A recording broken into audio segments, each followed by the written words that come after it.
할렐루야. 우리 함께 따라해 볼까요? 우리 두 주먹을 불끈 쥐고 따라해 보겠습니다. 주여, 내 영을 깨워 주세요. 주여, 내 영을 살려 주세요. 마귀야, 예수의 이름으로 떠나가라. 할렐루야. 오늘 하나님의 놀라운 역사, 또 영적인 돌파가 우리 교회 가운데, 우리 성도님들의 삶 가운데 강력하게 부어지기를 예수님의 이름으로 축복합니다. 여러분이 교회에 대해서 가지는 이미지는 어떤 이미지를 가지고 계신가요? 저는 모태신앙으로서 어렸을 때부터 교회를 다녔는데, 제가 생각하는 교회는 하나님을 만나는 장소, 또 성도들과 함께 사랑의 교제를 나누는 그런 장소였습니다. 그래서 이 교회는 저에게 마치 그 아늑한, 한국어로 표현할 수 없는 홈 있잖아요. 홈 하면 코지하고 아늑하고 따뜻한 그런 느낌의 교회의 이미지가 저는 늘 항상 있었습니다. 그래서 제가 섬기던 교회들, 제가 다니던 교회들을 다 둘러보면 교회 안에서 큰 어려움이나 문제가 없이 교회가 건강하고 아름답게 이렇게 성장하는 것을 보았어요. 그래서 하나님께서 저를 목회자로 부르셨을 때 저는 교회에 어려움이 있을까? 교회에 과연 문제가 있을까? 이런 부분에 대해서는 별로 걱정을 하지 않고 하나님의 부르심에 순종하고 이렇게 헌신하게 되었습니다. 근데 신학대학원에 딱 들어갔는데 제 동기를 만났는데 동기가 참 그런 얘기를 하더라고요. 자신이 서울의 한 대형교회를 다녔는데 그 대형교회 안에서 교회에 어려움이 생겼다고 하는 거예요. 교회에 균열과 문제가 생겨서 몇십 년이 지난 지금까지도 그 문제가 해결되지 않아서 여러 갈래 파로 나눠져서 교회가 어렵다는 이야기를 듣고선 저에게는 굉장히 큰 충격이었습니다. 교회도 분열할 수 있구나. 교회도 어려울 수 있구나. 그리고 수십 년 동안 용서하지 않고 사랑하지 않고 이 교회가 어려움 가운데 있을 수 있구나. 저에게는 참 큰 충격이었어요.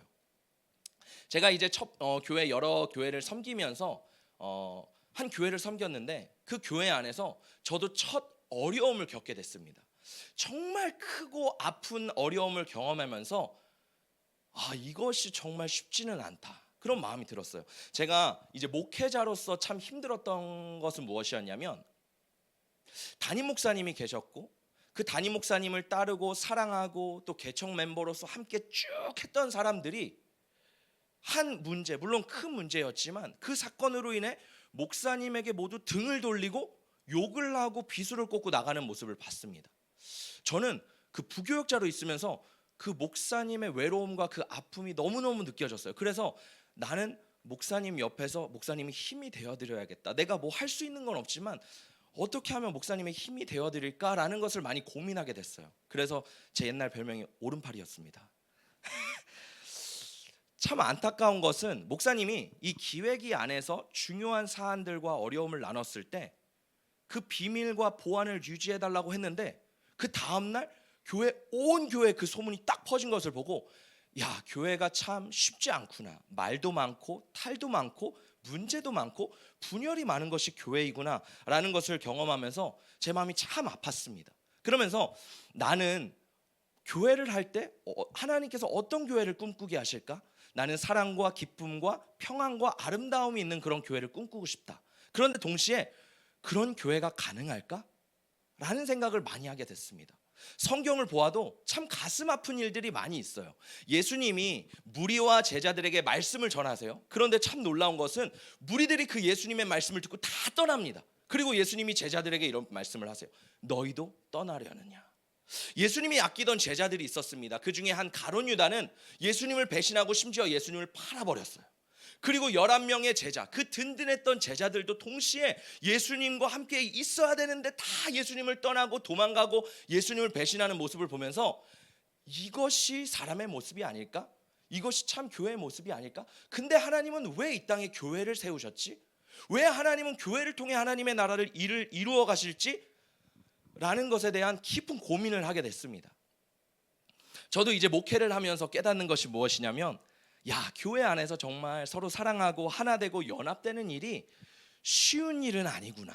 참 어려운 일이구나라는 것을 저도 깨닫게 되었습니다. 여러분, 이 교회가 변한다는 것은 참 쉽지 않은 것 같아요. 교회는요 굉장히 보수적인 공동체입니다. 우리가 교회 역사를 살펴보면 이 종교개혁 이후부터 이 교회가 정말로 쉽지 않게 변화되는 모습을 볼 수 있어요. 그래서 종교개혁이라는 이 마틴 루터가 이 카톨릭 교회에서 개신교로 교회를 개혁하게 되죠. 그런데 이 개혁된 교회 안에서도 변화는요 쉽지 않았습니다. 예를 들어서 이 찬양을 보면요, 이 교회 역사를 보면요, 우리가 다 함께 원래 찬양을 하잖아요. 한 목소리로 여기서 교회라면 다 같이 여기 인도자도 찬양팀도 여기 있는 회중도 다 함께 찬양을 드리잖아요. 그런데 이렇게 찬양한 게 얼마 되지 않습니다. 원래는 이 교회, 우리는 거룩하지 않고 경건하지 않기 때문에 너희들은 찬양을 할 수가 없어. 그래서요 이 성가대 중에서도요 특히 미소년들만 성가대를 했던 거예요. 여자들은 죄가 많아서 안 된다. 남자의 목소리는 걸걸해서 안 된다. 그래서요 이 사춘기가 오지 않은 미성년 그런 아이들만 하나님 앞에 성가를 불러드렸던 때가 불과 몇백 년 전이었던 거예요. 그리고요 성가대 안에서 여성들이 참여했던 일도 별로 되지 않습니다. 1774년 미국에서요 최초로 남자와 여성이 하나 혼합된 성가대가 이제 등장하기 시작했어요. 그러니까 얼마 되지 않습니다. 우리가 큰 교회를 방문하면요 그 교회 앞에 있는 웅장하고 거대한 오르간에 되게 압도당합니다. 그리고 예배를 할 때 빰빰 하는 그 소리에 이 마음의 심금이 막 울리게 돼요. 우리는 오르간 하면 당연히 교회 안에 있는 악기라고 생각하지만요 이 종교개혁에 있었던 존 칼빈이 있잖아요. 이 칼빈조차도 오르간은 경건하지 않은 악기다, 그러니까 교회 안에 들어올 수 없다라고 말할 정도도 이 오르간도 초기 종교개혁 당시에는 없었던 악기예요. 그러니까 오르간이 교회 안에 들어오는 것은 굉장히 어려운 작업이었습니다. 또 우리가 생각하는 피아노 있잖아요. 교회 하면 당연히 피아노가 있어야지. 그런데요 피아노도요 많은 사람들이 뭐라고 생각하냐면 세상의 음악을 연주하는 악기가 어떻게 교회에 들어올 수 있냐라고 하면서 많은 논란들이 있었어요. 최근에는요 이 드럼, 우리가 드럼을 하면 비트도 있고 예배할 때 살아나고 이런 느낌들이 있잖아요. 근데 드럼도요 아마 여기 있는 분들은 다 드럼 세대를 경험하실 것 같아요. 드럼이 교회에 들어오느냐 마느냐, 교회에 들어오는 것이 경건하냐 경건하지 못하냐, 이런 문제로요 굉장히 많은 어려움과 변화를 통해서 지금의 교회까지 올 수 있게 되었습니다. 제가 이런 교회 역사를 살펴보면서 시대가 변하면서 사람들이 경건하지 못하다고 생각했던 악기들이 하나님을 예배하고 또 하나님을 만나는 거룩한 통로로 변해가는 것들을 발견하게 됐어요. 우리의 삶도 마찬가지인 것 같습니다. 우리 삶 가운데 변해야 될 부분들이 있어요. 그런데 여전히 나는 변하지 않으려고 하는 부분들, 또 나는 하나님 앞에 내려놓지 않으려고 하는 부분들이 있기 때문에 우리의 삶 가운데 삐걱삐걱하는 참 어려움들이 있는 것 같습니다.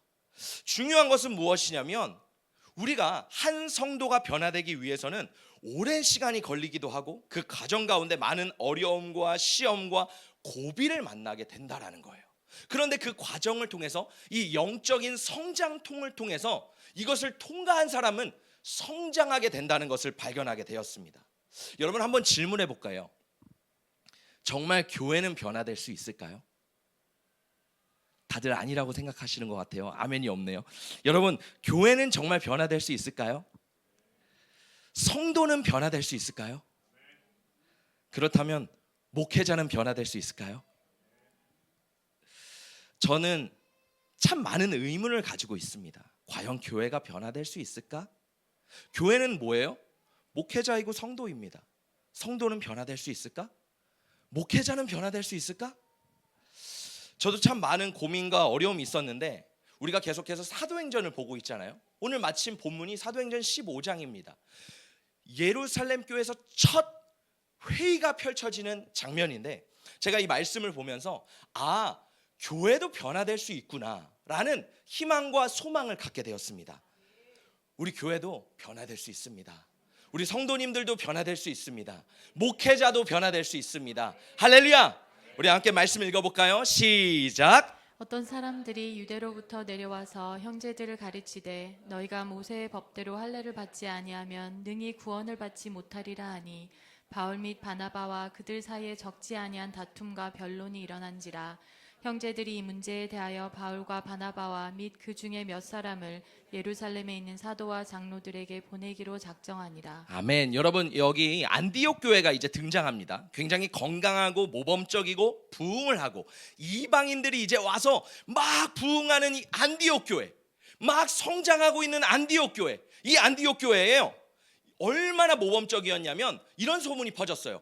첫 그리스도인이라, 우리가 크리스찬이라고 하잖아요. 그 크리스찬이라는 별명을 갖게 된 게 바로 이 안디옥 교회 성도들의 모범 때문입니다. 이 성도들의 삶을 보면서 야, 당신은 그리스도인, 예수를 따라가는 자입니다 라는 별칭이 붙을 만큼 엄청나게 부흥하고 건강했던 이 안디옥 교회 가운데 문제와 갈등이 일어나기 시작합니다. 이 교회에 유대로부터 예루살렘 교회로부터, 예루살렘 교회가 첫 교회죠. 그리고 그 이후에 생긴 교회가 안디옥 교회입니다. 이 모교회와 같은 예루살렘 교회에서 몇몇 지도자들이 방문을 합니다. 그러면서 무슨 얘기를 하냐면, 너희가 모세의 법대로 할례를 받지 않으면, 너희의 표피를 자르지 않으면, 너희가 율법을 지키지 않으면 너희는 구원받은 게 아니야. 너희 구원을 다시 한번 점검해봐. 너희 구원은 가짜야. 율법대로 지키지 않으면 너희가 지금 신앙생활 해오던 모든 것들은 가짜야 라고 하면서 이 교회 안에 문제와 분란을 막 일으키기 시작합니다. 여러분, 구원의 문제가 정말 중요합니다. 우리가 왜 예수를 믿습니까? 구원을 받기 위해, 예수를 통해 내가 거듭나고 새 생명으로 내가 구원받기 위해 예수를 믿잖아요. 그런데 이러한 갈등과 문제를 딱 던져주는 겁니다. 사람들 안에 혼란이 있었습니다. 어려움이 있었습니다. 여러분, 바울과 바나바는요 1차 전도 여행을 하고 난 이후에요, 1차 전도 여행 때 무슨 얘기를 했어요? 오직 예수 그리스도를 믿으면 너희가 구원을 받으리라. 할렐루야. 그 복음의 메시지를 전합니다. 예수면 다다. 예수면 우리가 구원을 받을 수 있다. 그런데 그렇게 믿었던 사람들 안에 어떤 어려움이 생겨요? 예수면 다가 아니라 율법을 지켜야 돼, 할례를 행해야 돼. 이러한 어려움이 이 교회 안에 닥치게 됩니다. 그리고 바울과 바나바와 여기 말씀에 보니까 큰 다툼과 변론을 교회 안에서 막 하게 됩니다. 여러분, 우리가 한 공동체 안에 있습니다. 그런데요, 사람들이 모인 곳에서는요 의견이 충돌하거나 의견이 맞지 않을 때가 굉장히 많습니다. 그런데 중요한 것은 이런 일이 발생할 때 절대로 큰 소리를 내고 서로 싸우고 편가르기를 하면 절대 안 된다라는 거예요. 그런 방법으로는요 교회가 절대로 변화되지 않습니다.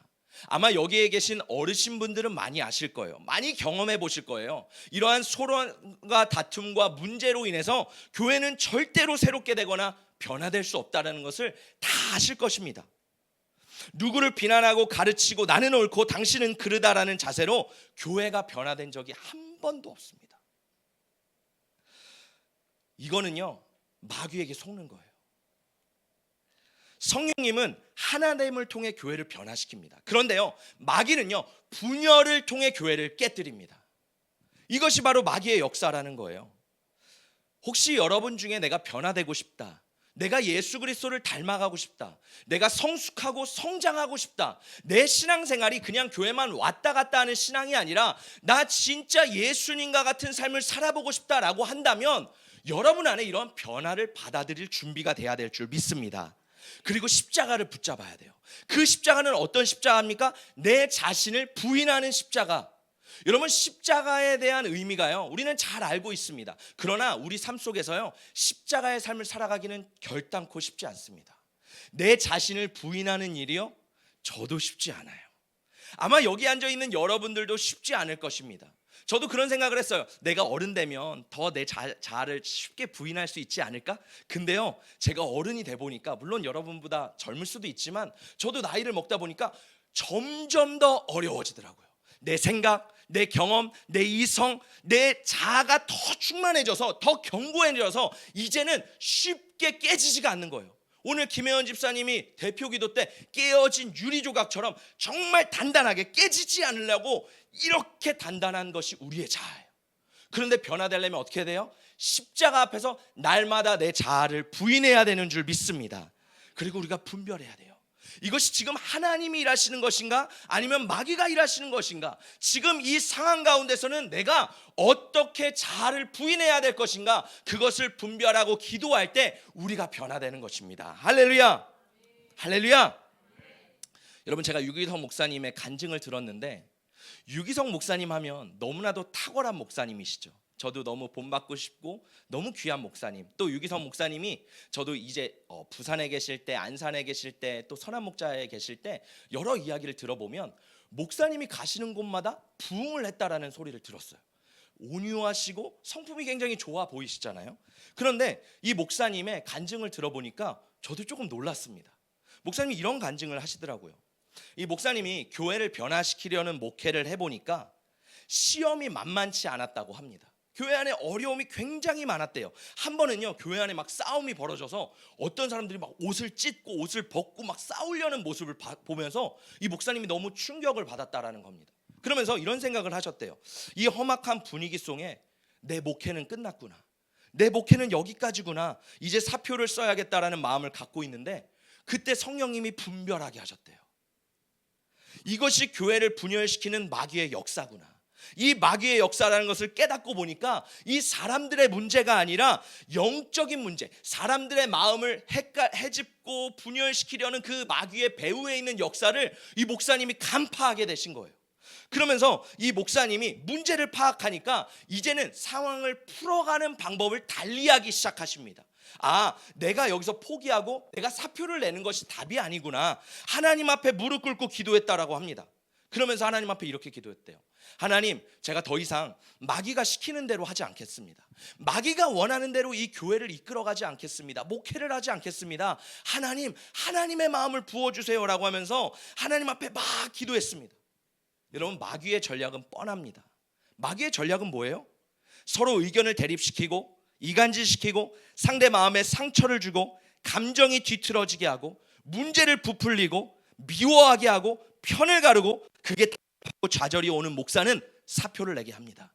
그리고 교회는 끝나게 되는 거죠. 그것이 누구의 역사예요? 마귀의 역사입니다. 목사님이, 유기성 목사님이 너무 답답해서 이 길이 보이지 않았지만, 이런 방법으로 처리하는 건 아니구나, 목사님이 그때부터 나는 죽었습니다 라는 말씀을 선포하기 시작했대요. 유기성 목사님 하면 유명한 게 뭐예요? 나는 죽고 예수로 사는 사람. 그때부터 나는 죽었습니다 하면서 이 십자가만 붙들고 매달렸다고 합니다. 그때 점차 성도님들 안에 있는 앙금이 풀어지고 녹아지는 것을 보았대요. 선한 목자 교회 안에서 한동안 성찬식을 못했다고 합니다. 어떻게 깨지고 분열된 우리 교회 안에서 예수 그리스도의 한 몸인 그 몸과 피를 나눌 수 있겠느냐. 그래서 목사님이 이 성찬을 나누지 못했다고 해요. 근데 어느 순간 성도들의 마음이 녹아지고 앙금이 풀어지는 것을 보고 이 목사님이 성찬식을 할 때 정말 눈물이 넘치고 은혜가 가득한 그러한 성찬식을 경험하면서 그 이후에 교회가 급성장하는 것을 목사님이 경험하게 되었다고 합니다. 여러분, 교회가 변화되는 일은 하나님께서 반드시 이루시는 일이신 줄 믿습니다.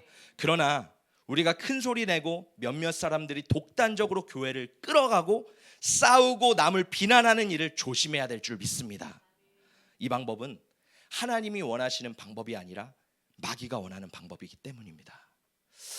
우리 다음 말씀을 읽어볼까요? 우리 함께 읽어보겠습니다. 시작. 그들이 교회의 전송을 받고 베니게와 사마리아로 다니며 이방인들이 주께 돌아온 일을 말하여 형제들을 다 크게 기쁘게 하더라.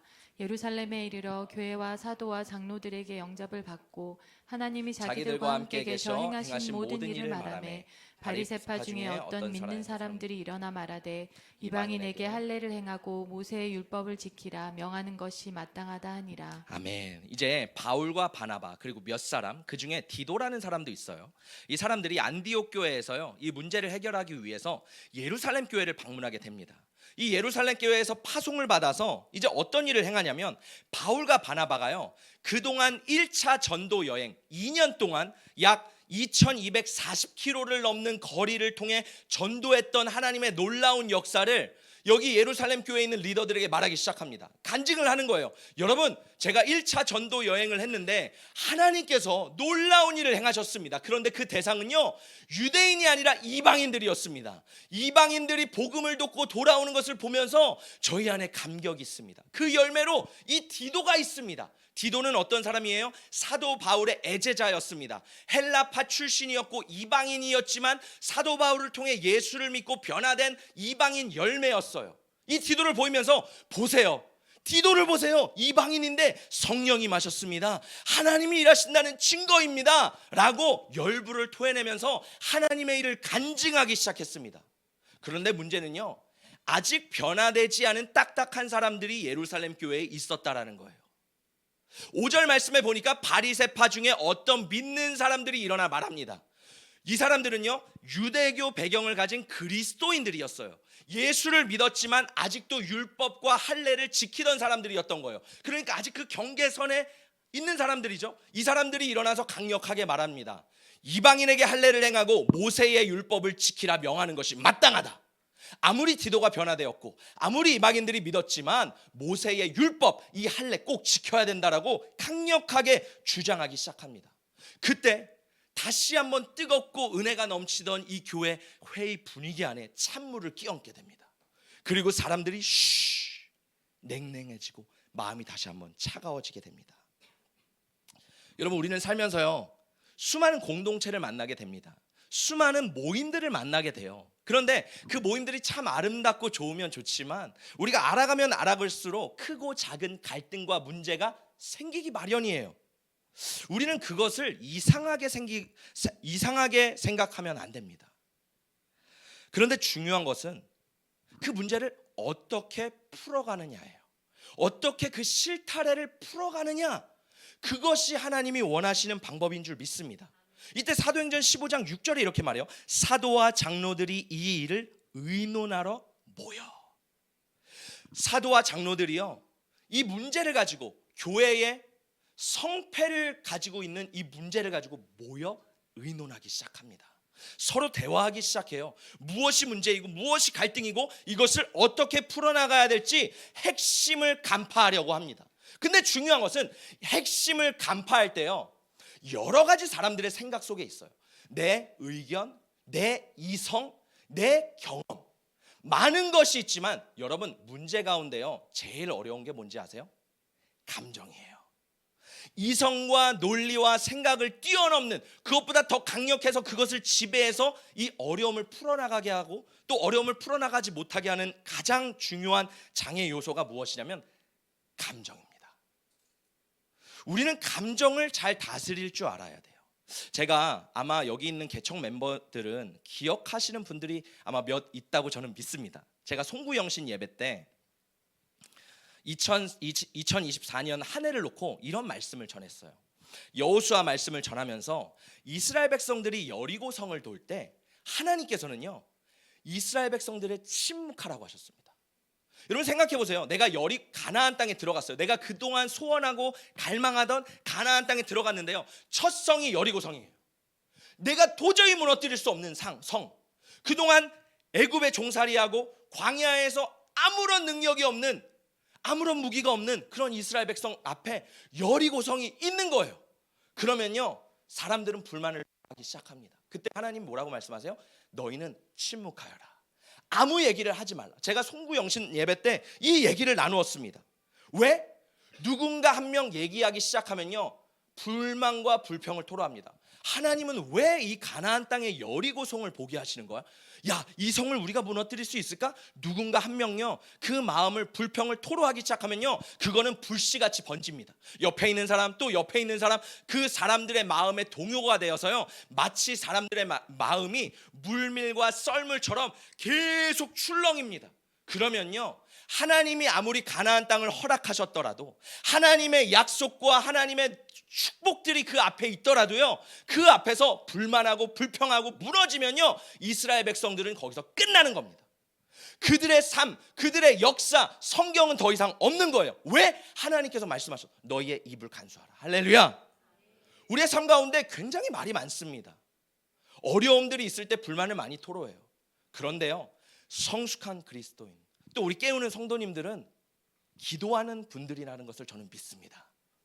여러분, 우리가 때로 어려움이 생길 수 있어요. 우리 교회 가운데 어려움이 언젠가 또 생길 수가 있습니다.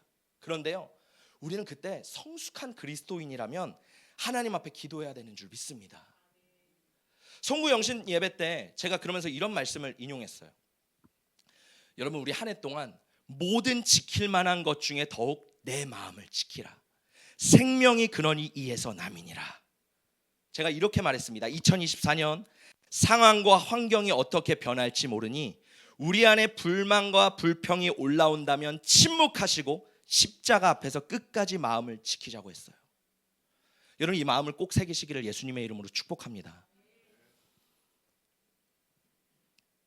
우리의 문제를 계속 꼬이게 하는 것은 감정이에요. 감정은요, 컨트롤하기 쉽지 않습니다. 저도요, 감정적인 사람입니다. 업앤다운이 저도 있어요. 모든 사람들에겐 업앤다운이 있습니다. 그런데 그 업앤다운이 있을 때 누가 빨리 십자가 앞에 나아가 내 자아를 부인하는가, 누가 빨리 주님 앞에 엎드리느냐, 그 사람이 진짜 성숙한 사람인 줄 믿습니다. 여러분, 날마다 사도 바울은 그랬어요. 한 달에 한 번, 1년에 한 번이 아니라 날마다 매일 내 자아를 십자가에 부인하여라. 여러분, 날마다 십자가 앞에 날마다 부인하고 계신가요? 아니면 특별한 집회가 있을 때, 특별히 내가 은혜만 받을 때만 내 자아를 내려놓고 계신가요? 저와 여러분이 날마다, 저도 쉽지 않습니다. 어렵습니다. 저도 이것을 말씀을 지켜내는 것이요, 정말 내장과 창자를 끊어내는 것처럼 힘들고 쉽지 않습니다. 그러나 저도 하나님 앞에 또 무릎 꿇고 하나님 앞에 나아갑니다. 우리 함께 그렇게 주님 앞에 내 자아를 부인하는 저와 여러분이 되시기를 예수님의 이름으로 축복합니다.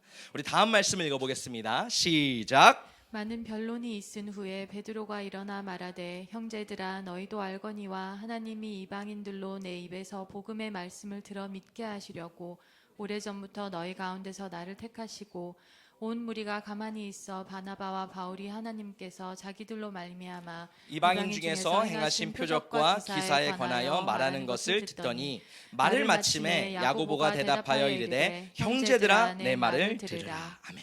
여러분, 공동체 안에요, 갈등이 생기고 문제가 생기잖아요. 중요한 건 누구냐면 중재자입니다. 문제가 있을 때 동요가 될 때 나도 그래, 나도 그래, 이거는 동요되는 겁니다. 문제를 더 크게 만듭니다. 근데요, 이 예루살렘 교회 안에 문제가 있을 때요, 중재자가 있었다라는 거예요. 이 문제를요 더 불거지지 않게 이 불난 곳에 불을 빨리 끌 수 있는 중재자가 있었다는 거예요. 그 중재자는 누구예요? 성숙한 그리스도인이라는 거예요. 연약한 어린 그리스도인들은요 쉽게 동요됩니다. 그러나 성숙한 사람은요 그 문제를 중재합니다. 베드로와 야고보가 먼저 이 문제를 중재하기에 나섭니다.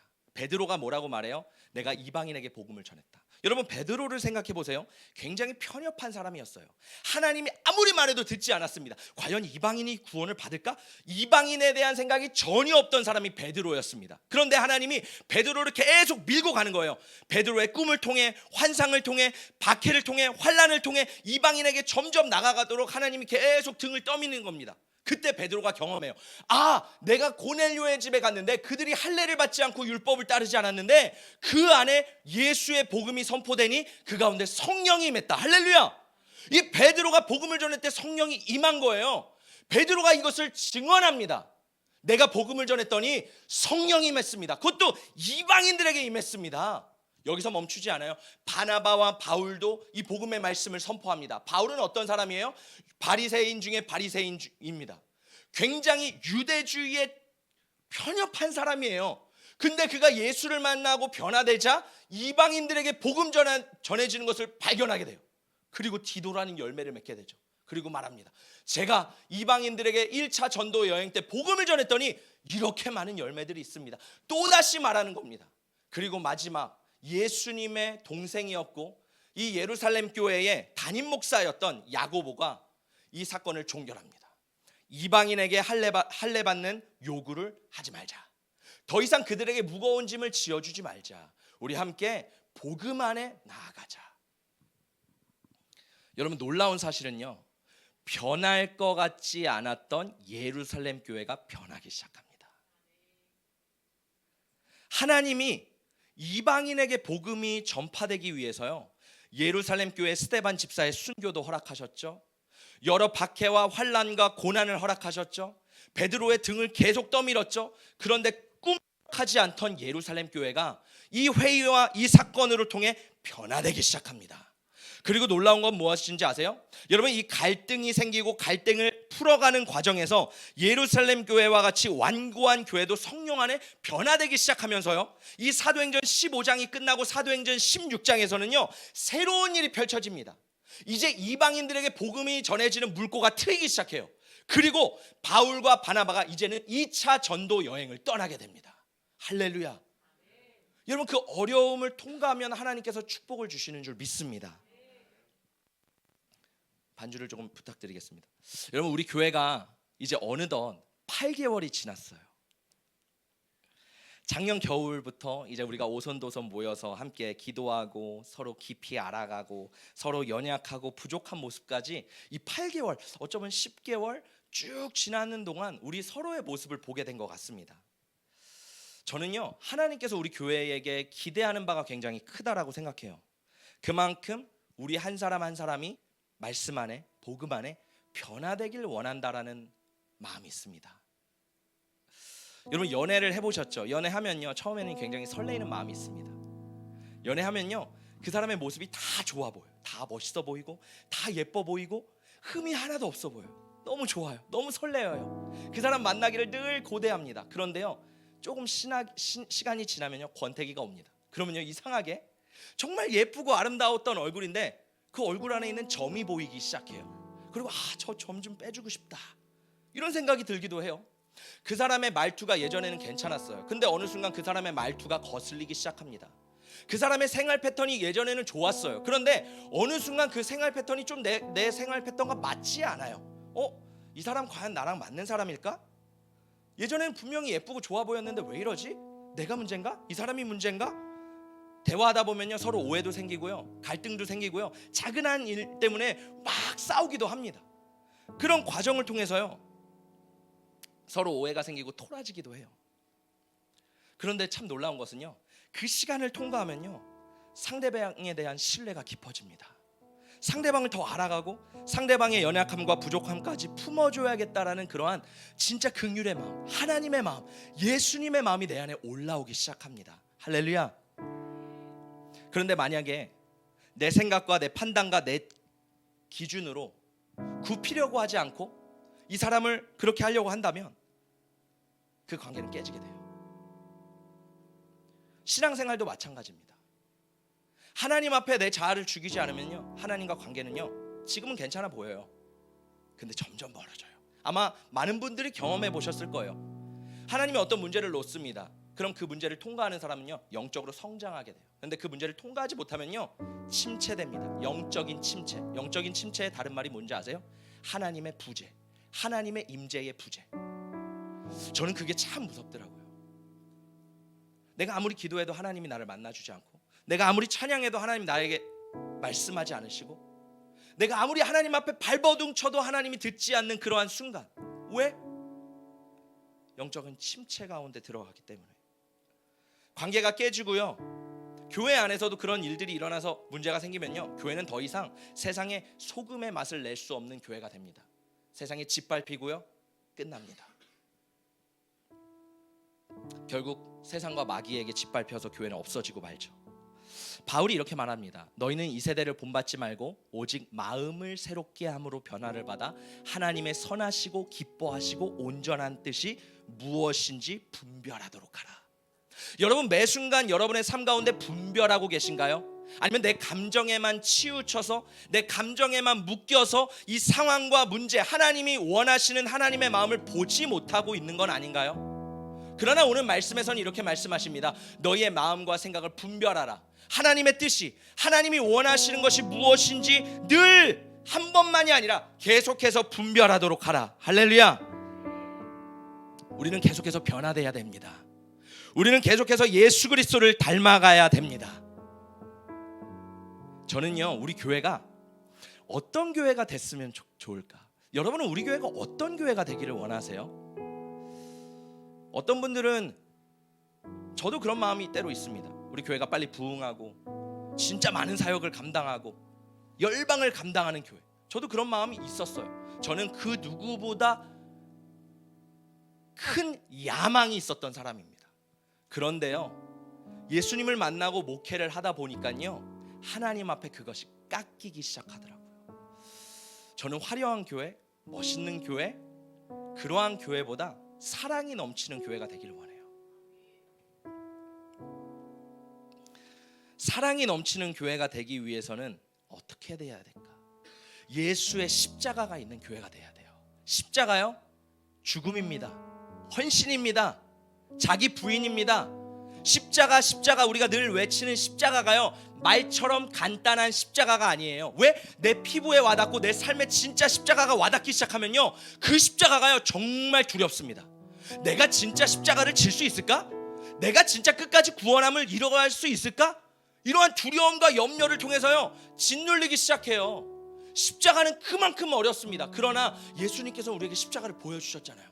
그리고 나의 멍에를 메고 나를 따르라고 예수님 말씀하셨잖아요. 그러면 우리는 어떻게 돼요? 예수님을 붙잡고 그 십자가를 붙잡고 아둥바둥하지만 한 걸음 한 걸음 나아갈 때 우리 가운데 그 십자가의 승리, 부활의 승리가 우리 가운데 부어지는 줄 믿습니다. 여러분, 우리 교회가요 사랑이 넘치는 교회가 되기 위해서는요, 여기에 계신 옆에 있는 분 한번 보실까요? 한 사람 한 사람이 변화돼야 돼요. 제가 질문해 볼게요. 여러분은 사랑이 넘치시는 장로님이십니까? 사랑이 넘치시는 권사님이십니까? 사랑이 넘치시는 집사님이십니까? 사랑이 넘치시는 성도님이십니까? 그러면 저에게 물어보시겠죠. 목사님은 사랑이 넘치는 목사님이십니까? 저는요, 우리 교회가 사랑이 넘치는 교회가 되기 위해서요, 집사님이 변화돼야 돼요. 권사님이 변화돼요. 이거 아니에요. 제가 말씀을 준비하면서 깨달은 건 나구나. 내가 변화되면 되는구나. 목회자가 변화되면 교회가 변화되는구나.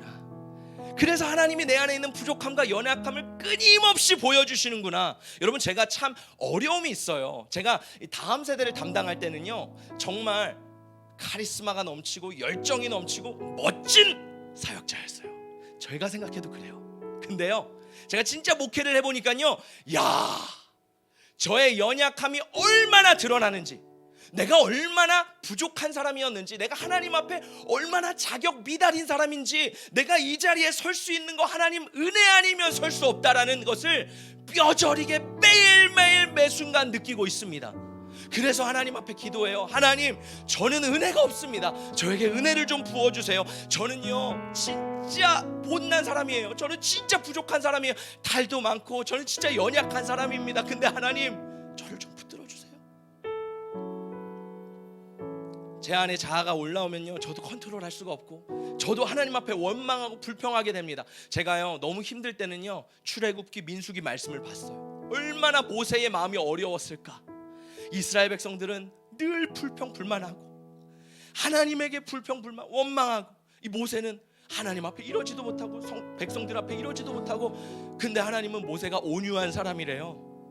온유한 사람? 우리가 얼마 전에 온유한 자에 대해서 나눴잖아요. 온유한 자가 뭐예요? 하나님의 말씀 앞에 깎이고 순종되어 정말 예수 그리스도를 닮는 자. 우리 많은 사람들은 화려한 걸 원하지만 예수님은 그 십자가를 원하시는 것 같아요. 우리 안에 진심을 원하시는 것 같습니다. 여러분, 하나님께서 때로는 우리를요 참 아픈 수술대 위에 올려놓으시는 것 같아요. 정말 그 수술대를요 박차고 나오고 싶어요.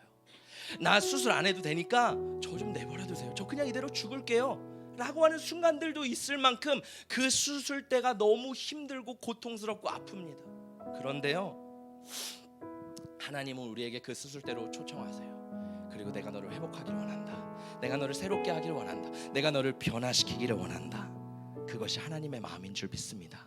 마지막으로요, 우리가 그렇게 변화되기 위해서는요, 말씀을 듣는 자가 아니라 행하는 자가 돼야 되거든요. 행하는 게 참 쉽지 않아요. 듣는 건 쉽습니다.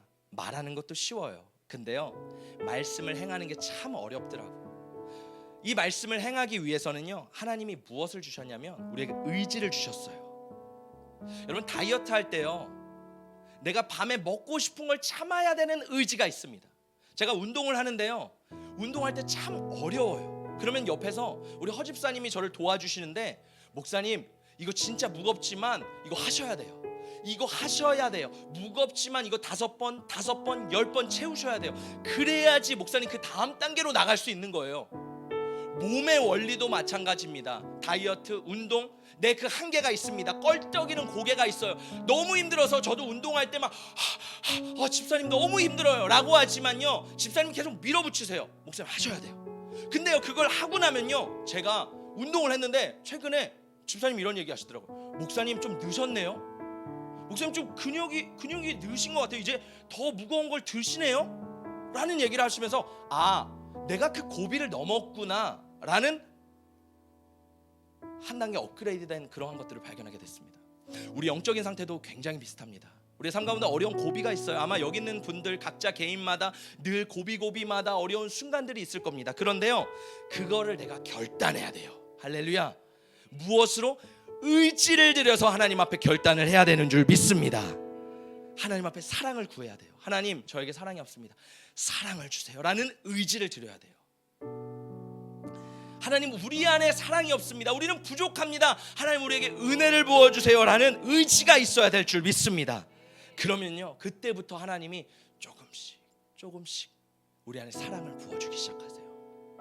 제 안에도 사랑을 부어주시고, 여러분 안에 사랑을 부어주시고, 우리 남편을 향한, 아내를 향한, 자녀를 향한, 우리 생활 속에서 나를 힘들게 하는 그런 사람들을 향한 하나님께서 사랑을 조금씩 부어주실 때, 어느덧 내 안에 사랑이 있네, 내 안에 사랑이 이렇게 있었어? 라는 것을 우리가 경험하게 될 줄 믿습니다. 여러분, 저는 저와 여러분이 예수님의 마음을 품고 교회를 위해 기도해 주시고, 또 개인을 위해 기도하시고, 또 한국교회와 열방을 위해 기도하는 저와 여러분이 되시기를 예수님의 이름으로 축복합니다.